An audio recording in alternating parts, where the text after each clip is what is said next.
It really is a picturesque view. This is Lake Lure right over my shoulder. Well, you know, we're at SparkCon in Raleigh. It was pitch black, and the plane's bouncing around. We really have had an aggressive interest. Today, the man charged in his wife's murder asked the judge for a capital defender. My photographer and I decided to find out.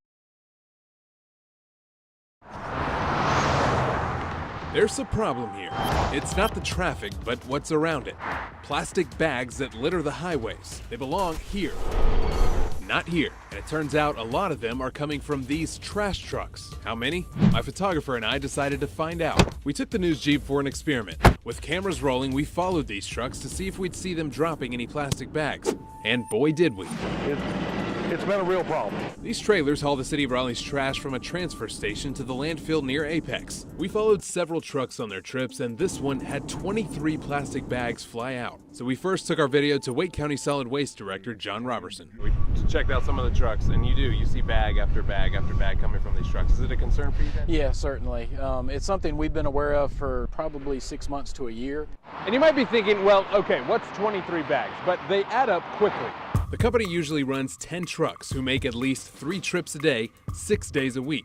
Based on the trucks we followed, they lost on average about 15 bags each trip. At that rate, these trucks can drop more than 2,500 bags in a week and more than 135,000 in a year. We contract with a company called Stafford Transport of NC. They are owned by a parent company called CEI. All right, don't forget the untold. Tommy Smith likes to talk trash. Trash business, that is. He works for Custom Ecology Incorporated and says the problem started when they switched to automated tarps that left gaps in the front and the back of the trailers. What I'm experiencing is as the wind hits the trailer, goes over, it creates a vortex, it makes that thing flap. It would literally suck a light bag or a light piece of paper out. Ironically, this litter pickup driver happened to pass us while we followed the littering truck. They can collect some of the plastic bags, but many are left on the side of the road, waving around in trees or even in nearby ponds and streams. So that's something we're going to press them on to have resolved within the next couple of months. Was it a concern for you guys? Is it a concern? It has been a concern since we put them on, yeah. Smith admits they've been trying for months different ways to keep the tarps down. He says they're in the business of hauling trash, not spreading it. So we asked what they're going to do about it. What I'm doing is switching back to a manual roll tarp. This style tarp has 5 straps that are attached to the long pipe, which is about 50 feet long. It also has a flap on the front and a flap on the back that goes over both sides. They are also strapped so that no air gets under it, it doesn't flap, it's tight. So far, they've already converted 8 trucks back to manual tarps. When can we expect to see all your trucks covered? Hopefully within the next 30 days. A fix that Smith says should finally bag the problem. It's a costly venture, but I think it's best for the company as well as the county and the citizens of the county. We are in Henderson County, right off Highway 6474, and behind me, that is the Party Rock fire. It is on the move, and it's why this area has been evacuated. This is the inferno that has consumed more than 5,700 acres of land across 3 different counties. It prompted additional evacuations Wednesday. Hundreds of firefighters have been working around the clock.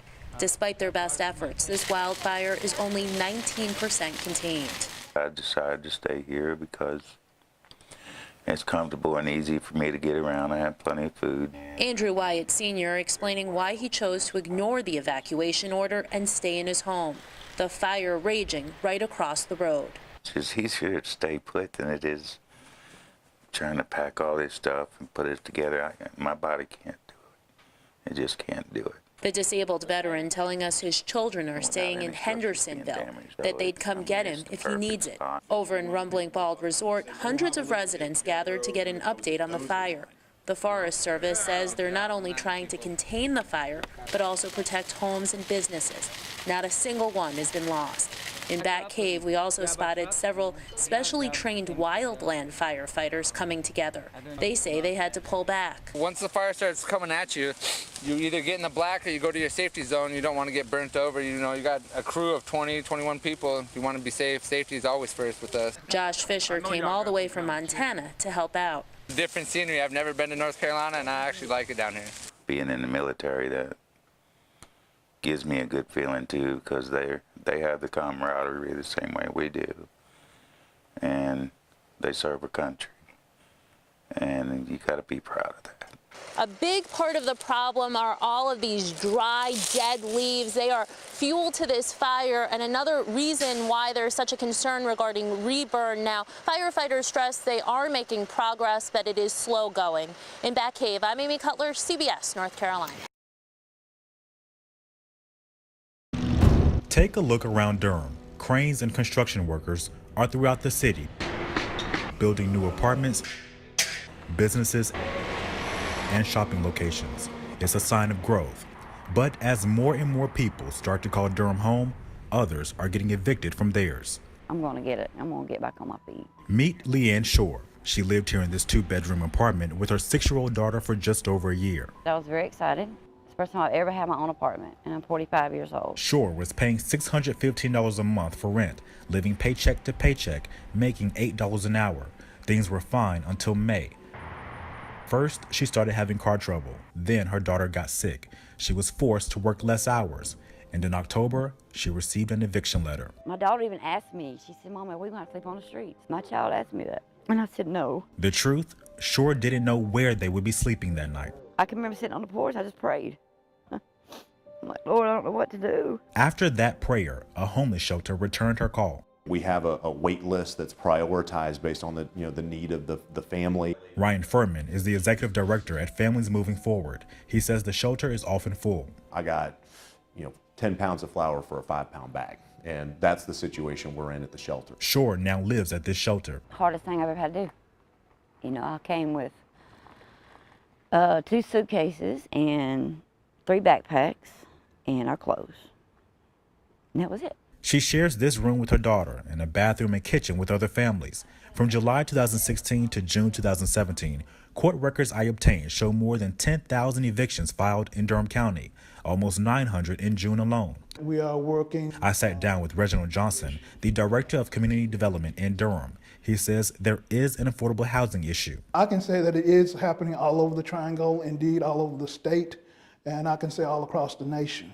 Johnson says low income is part of the problem as well, but the city has programs in place to help. We work to foster an environment where we can use tools such as low-income housing tax credits, where persons can have housing opportunities based upon paying no more than 30% of their income in rent or housing cost. City officials say it's a balancing act, working to keep housing affordable while promoting growth in the city. 10 years ago, the discussion we were having is we've got some blighted neighborhoods that housing stock is deteriorating in part because nobody wants to invest in these neighborhoods.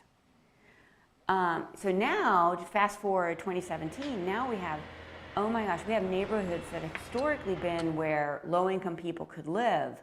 All of a sudden, they can't live here anymore. Right now, it's just saving money. You're right. I don't have the rent. I don't have the power bill. I don't have the water bill. So right now, it's just saving every dime that I have. If nothing else, the single mother has one special face that's motivating her. I'm all that she has. So I have to keep pushing. I have to keep moving because she relies on me. In Durham, I'm Derek Lewis, CBS North Carolina.